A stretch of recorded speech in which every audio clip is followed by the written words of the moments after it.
welcome to all viewers of La Chaîne Géopolitique. I would like to comment tonight with you the latest statement from the Israeli military chief, Avi Kochavi, which has declared during the annual conference on security in the Israeli city of Herzliya, in the suburb of Tel Aviv. He made a very astonishing, sensational, to my mind, declaration, which he said military action against the Islamic Republic of Iran should be on table.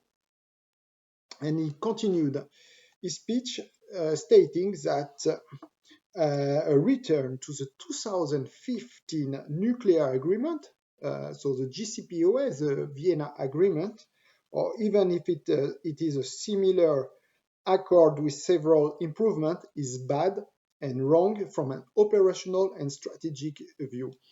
So we should really comment those declarations, because I think it's a warning, a clear warning, perhaps the last warning before a military action from Israel to the Islamic Republic of Iran.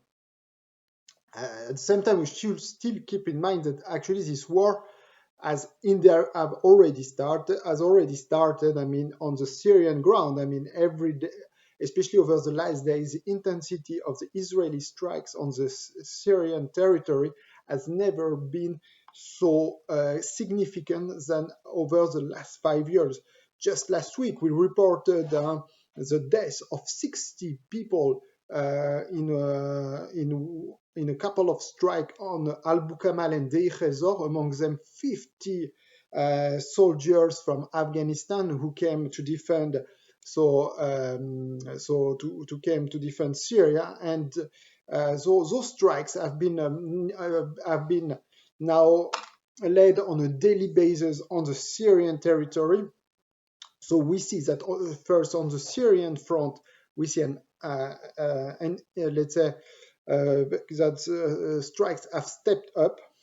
And now what we can see from those developed comments from statement from Avi Kochavi, it is now the fear. It's those strikes could, let's say, occur on the Iranian territory and directly on the nuclear facility. Especially, we can fear a strike on the Fordo nuclear facility. We know that it is a place where Iran has just unreached to 20% the nuclear to the level of 20% to the enrichment.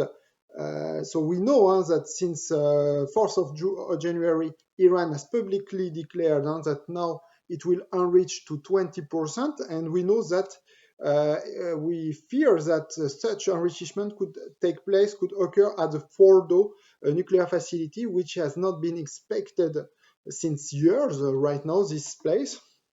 And just not to make things worse, at least from a diplomatic point of view, Iran has just announced today that it will not apply anymore the additional protocol of the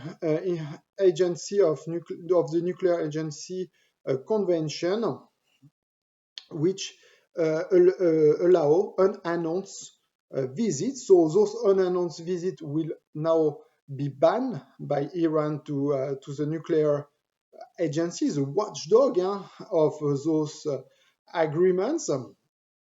So we can clearly say tonight that all those breaches from Iran clearly pushes more Israel to launch an attack on Iran. But at the same time, the United States also is clearly let's say, at the same time would like to maintain as close as possible let's say strategic ties with Israel, while at the same time also trying to build up some confident measures with Iran. The previous president, President Biden, and his vice president the then Vice President Biden tried during years, let's say, to build up negotiation, which resulted in the JCPOA. And I think that President Biden would like to come back to this achievement that occurred in July 2015, and really think that it is the interest of all parties, including Israel, that this agreement, that this be let's say, be applied by all parties, including the United States, which withdrew from this agreement in May 2015, which was followed then after by it was called the maximal pressure policy led by President Trump, which included, let's say, wide range sanctions against Islamic Republic of Iran on all components of the Iranian economy, except food, medicine, and humanitarian goods. So right now, President Biden would like clearly to break off this maximal policy that has been led by President Trump, and to lead much more and to let's say, to bring some let's say, much more a peaceful relation between Iran and the US. But the real question right now is how we can start to build up, let's say, those, let's say, confident measure between both parties, because what happens, this maximal pressure policy from President Trump has really, let's say, undermined uh, or even, let's say, as the the confident measure that has been built in 2015 do not exist at all right now. So how we can restart again? So Iran asked to the US to start by lifting sanctions. So that's the main, let's say, request from the Iranian side. But from the US side, it's still sanctions remain in place. We have not heard any voice, including the voice from the President Biden, that sanctions should be lifted, even gradually. And his new US Secretary of State, which has been just today confirmed by the US Senate, has declared during this hearing last week that the United States, was a long way from deciding whether to rejoin the deal. So suddenly, even now, we have a doubt whether US is really intended to rejoin the deal. I mean, it was clear from the mouth of President Biden that US would like to rejoin the deal, showing, let's say, a clear difference with the policy of President Trump. But it seems that there is perhaps a discrepancy between, let's say, Secretary Blinken and President Biden, or perhaps President Biden is changing his mind. So he doesn't want maybe anymore to rejoin the deal, because also there are a lot of voices, as I said in a previous video about Iran, that many parties, including Germany and France, would like to include the ballistic issue on the deal. So it means that it would be not anymore strictly an agreement on nuclear issues, but also which would include other issues, especially the ballistic one. But for Iran, it's clearly a red line.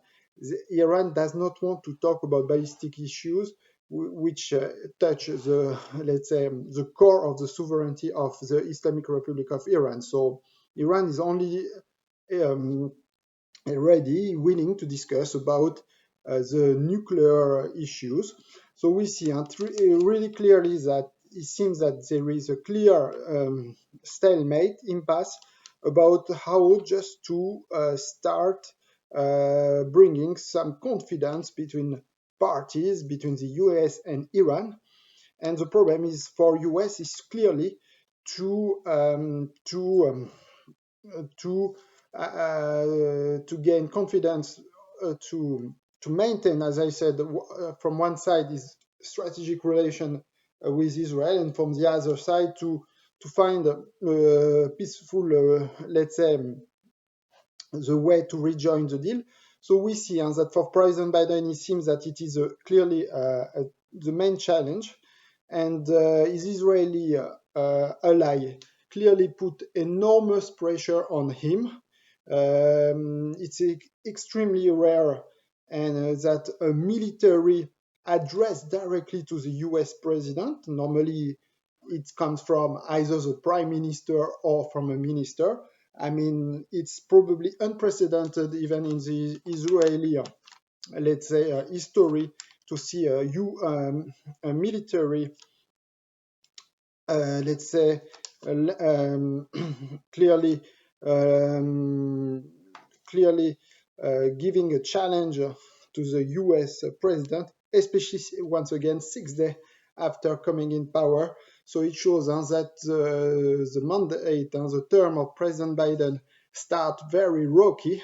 And I'm just we talked tonight about the Iranian issue, but there is a lot of issues even over the last six first days of his term. Already, also we saw some very let's say ominous sign from the Popular Republic of China over the Taiwan territorial issue, and actually it will be the next video will talk about also this very rocky issue, which also start to be a very serious issue for over the next months.